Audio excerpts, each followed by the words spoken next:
Hey guys, it's Nick, and I'm doing a narration of one of my chess matches I had today. I'm not very good at chess, so I might make a few mistakes, but here it is. So he starts off a really weak pawn. I'm just gonna so I'm basically just gonna go land grab and just smash my pawn up to dominating the center of the board. Um, So right now, I have no idea what he's doing, if this is some kind of opening that I'm just completely unaware of, but now he moves a rook's pawn 1, which I guess is a waiting move. Like, I'm just gonna defend my pawn with my knight, and he's gonna, his next move is even weirder. I think he's gonna move his other rook's pawn, or no, sorry, he brings out the bishop. So here, I'm still like, I don't know what you're doing, but I'm going to take over the center of the board. So, I believe, why is that? Yep, I push my other pawn forward, so now I have pretty much complete control of the center of the board, just for right now.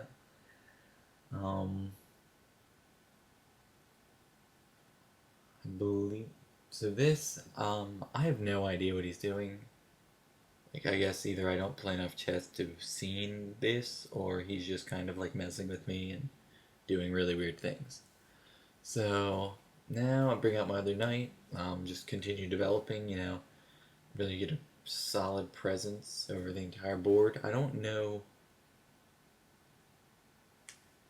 guess maybe you guys can tell me in the comments. Is that a thing? Is this a defense that people use? Is like it's a white? Like I don't know. I don't know what this is.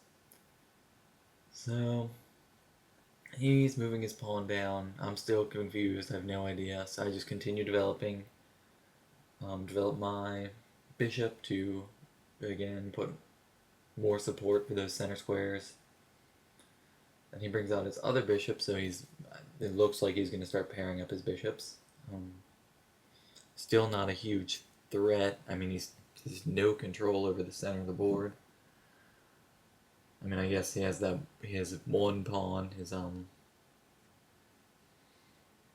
it's on d3 that is attacking, but the center, but it's just not. Here he attacks my knight, so I bring it back into the center. No, I go to the outside. Oh, I was thinking of going to e7 there, but I didn't want to impede my development further by like blocking in my queen. Also, at this point, I have already castled. He clearly hasn't castled. Most of his minor pieces are not developed, so I'm thinking it's pretty solid for me. Here, I decide to try and take some more of the center of the board by pushing my pawn, and I force his bishop back a square, so now I pretty much have complete control over the entire center of the board. And,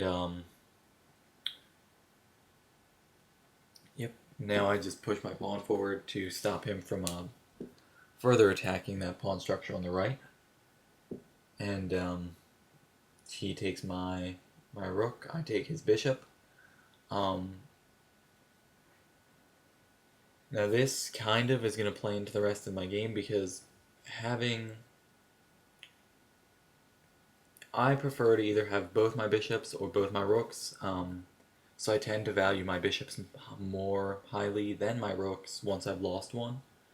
I don't know if this is correct, but it's what I do. So here now he's attacking my two pawns in the center, but I mean it's not really a threat because I have support on both of them and he has nothing else threatening him. So I believe I push my bishop to pin his sorry. Yep, pin his knight to his rook.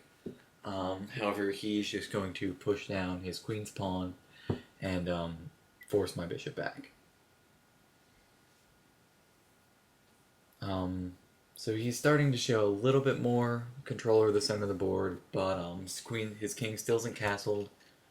and most of his minor pieces are still back there. I mean, I still have my rooks are still my backup file, um, and my light square bishop is not developed at all. But I still think I have a much better position at this point.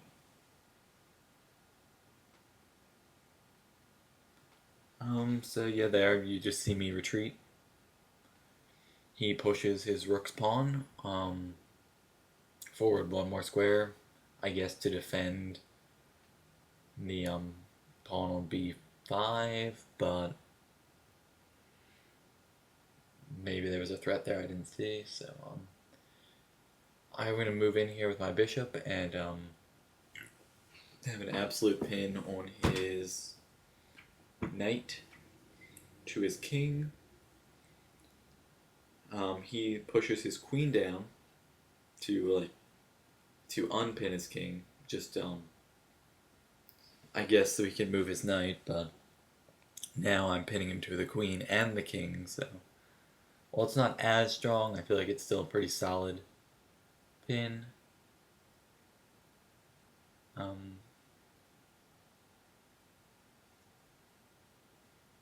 Believe I respond by just pushing my rook over. It's nope. I bring in my queen just to get it a little to activate that. Been controlling those two diagonals, really getting more presence on the board.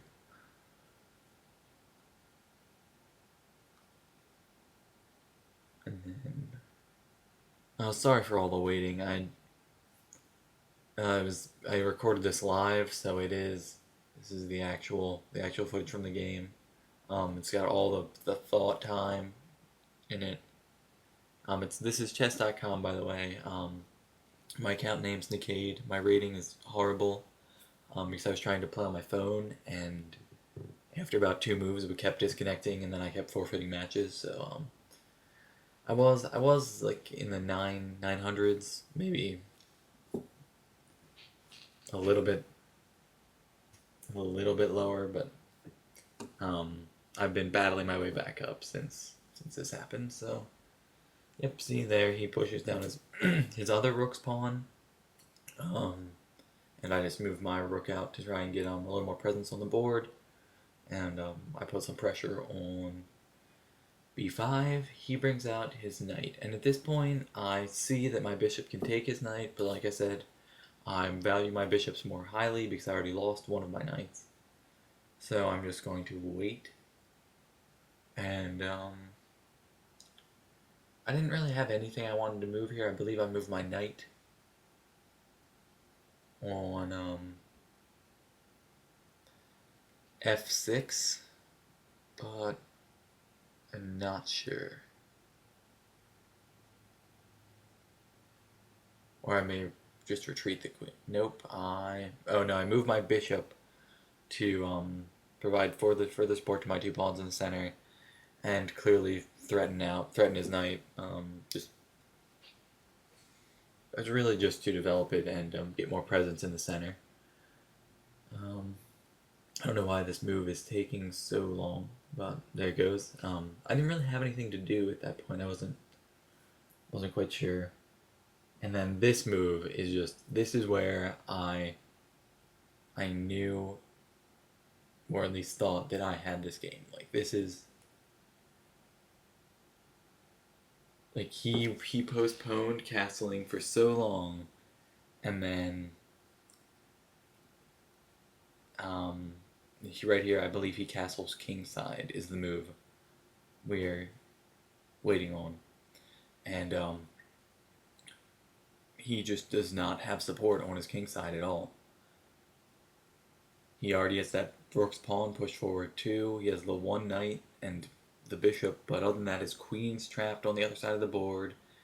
His knight, yep, there you go, he castles. And at this point, I'm taking the rook, or it's not so I start, not the rook, the knight. Immediately, just gobble up that knight, and then force him to expose his king by taking back my bishop.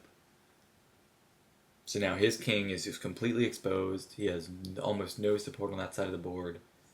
We both have doubled pawns on the outside files, but it doesn't really come into play. And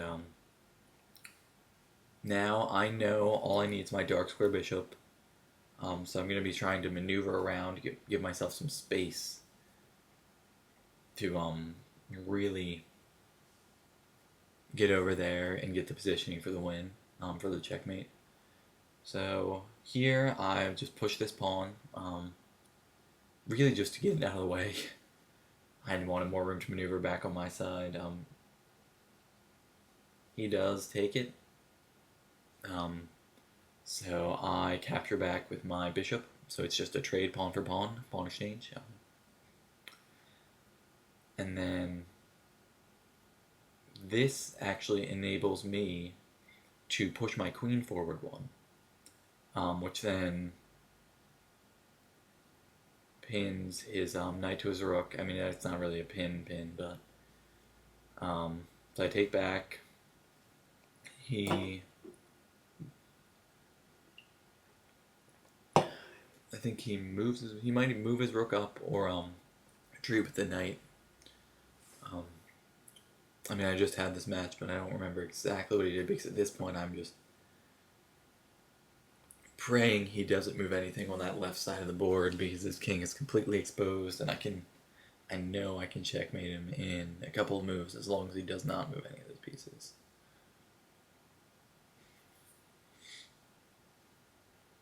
So, yeah, he retreats with his knight. Now I have complete domination over the center of the board. He's not even threatening my two center pawns anymore. And,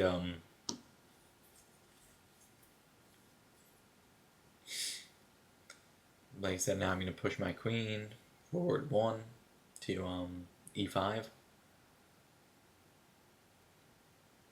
Or not. I'm pretty sure that's what I do. And, so that's going to threaten his rook. He's going to move his rook because now his other rook's not protecting it because of the knight. So, oh, maybe no, I threatened his queen here. I'm really just trying to scare everything away from his king side of the board. So here, threaten the queen. He retreats again. So now I have tons of positioning. Basically, all of his minor pieces are to the outside of the board, and I have a nice set of pawns on the center.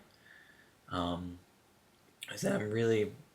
Oh, yeah, here he pawn pushes, sorry. Threatens my bishop. I just retreat back to the square I was on, because I don't want to lose my bishop because it's going to be critical for the checkmate. And like I said, I'm real amateur chess. Play a little bit online and with friends, but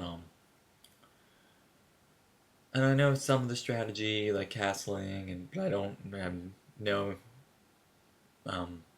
don't know very many of the openings, and I never seem to get to a real end game situation.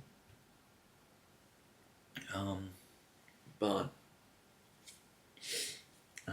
I do end up winning a good number of them. As you'll see, this game's coming to a close now, and there's still a lot of material on the board. But so here, finally, I'm going to move my queen onto e5. Now his queen's pinned. Well, his queen is... Sorry, the pawn is pinned to that queen. Not that I feel like he'd particularly want to move it, and if he did, I wouldn't care as long as he does not come after my queen here. And I don't know if he realizes like what I'm setting up on the left side, trying to get some support, get my queen over to that. I'll call it black diagonal. When he brings this rook over, I actually think he is going to start entering that side of the board, actually start supporting his king. So, time is of the essence. So I drop the bishop back, and here I know if he moves his rook or that pawn, no, sorry, just his rook, or he can move his king to get out of this right now. And I'm just sitting here praying he doesn't see it, just leaves his king. Here he comes, drops the bishop, and I just slam the queen for the checkmate. And there it goes. So that was my game. It was just Fun one I just had. Thanks for watching. Yeah, I really like the video. Subscribe. I do a lot of weird things, and hopefully I'll get up some more chess. Thanks. Bye.